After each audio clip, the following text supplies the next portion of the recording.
We are staying in Monte Carlo. My first time in Monte Carlo.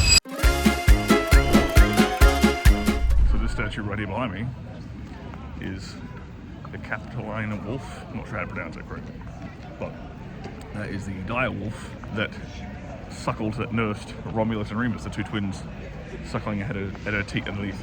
Romulus and Remus are the founders of Rome.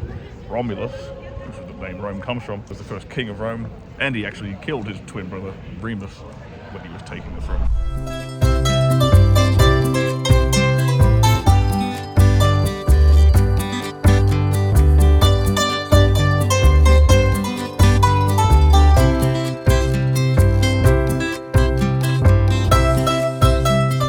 Right now, inside Castle St. Angelo, which is the old mausoleum tomb of the Emperor Hadrian, the very same whose Hadrian's Wall is named afterwards.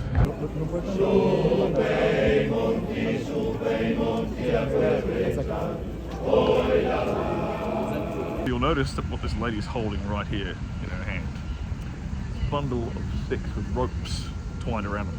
That is known as a fasces. Usually it's an old Roman weapon. It used to have like an axe head tied to the top of it as well. But you'll see it represented like this, without the axe head as well as with the axe head. But the fasces is where the word fascism comes from. It's where it originates. That has been used across government buildings across Italy, Germany obviously, and all across the United States of America actually. This symbol is a very, very common one. Meant to signify like strength in numbers, or strength through unity, or strength by you're stronger when you're together. That's why nationalists use the fasces or fascism as their sort of moniker. This is like very literally the largest line I have ever seen. It keeps going all the way around that, all the way around here, starts there, and eventually gets into St. Peter's Basilica. This is Vatican City.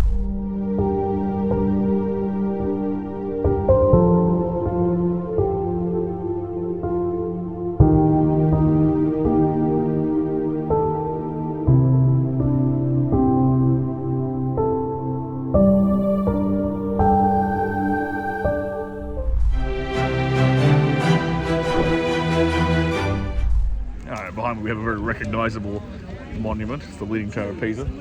Here's some fun facts about this bad boy. 850 years old. It wasn't leaning originally until they built the third floor, and then it started to lean. Everyone was like, what the hell's going on? And Galileo used to use it to do experiments here.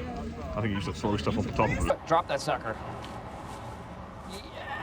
Bingo! Whoa, whoa, whoa! So you might recognize the structure I'm in right now. This is the Pantheon.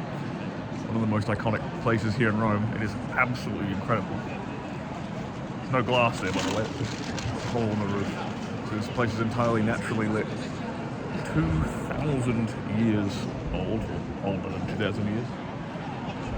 And it has never collapsed. Never come down. All original, all still standing. It was built in 9 years. They built this entire thing in just 9 years, which is just staggering when you think of it. Another fun fact, they actually shut this down for 300 years when Rome converted to Christianity. They closed it for 300 years because they weren't sure what to really do with it.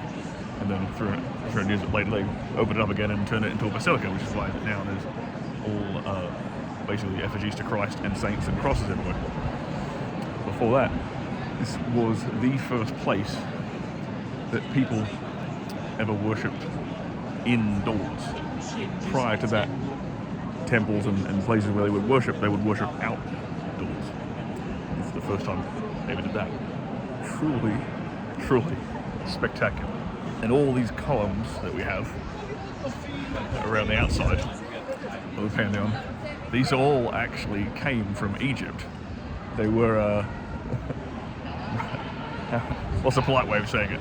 Not stolen, just repurposed by the Romans when they colonized Egypt. And they took all these back to Rome to build the entrance to here.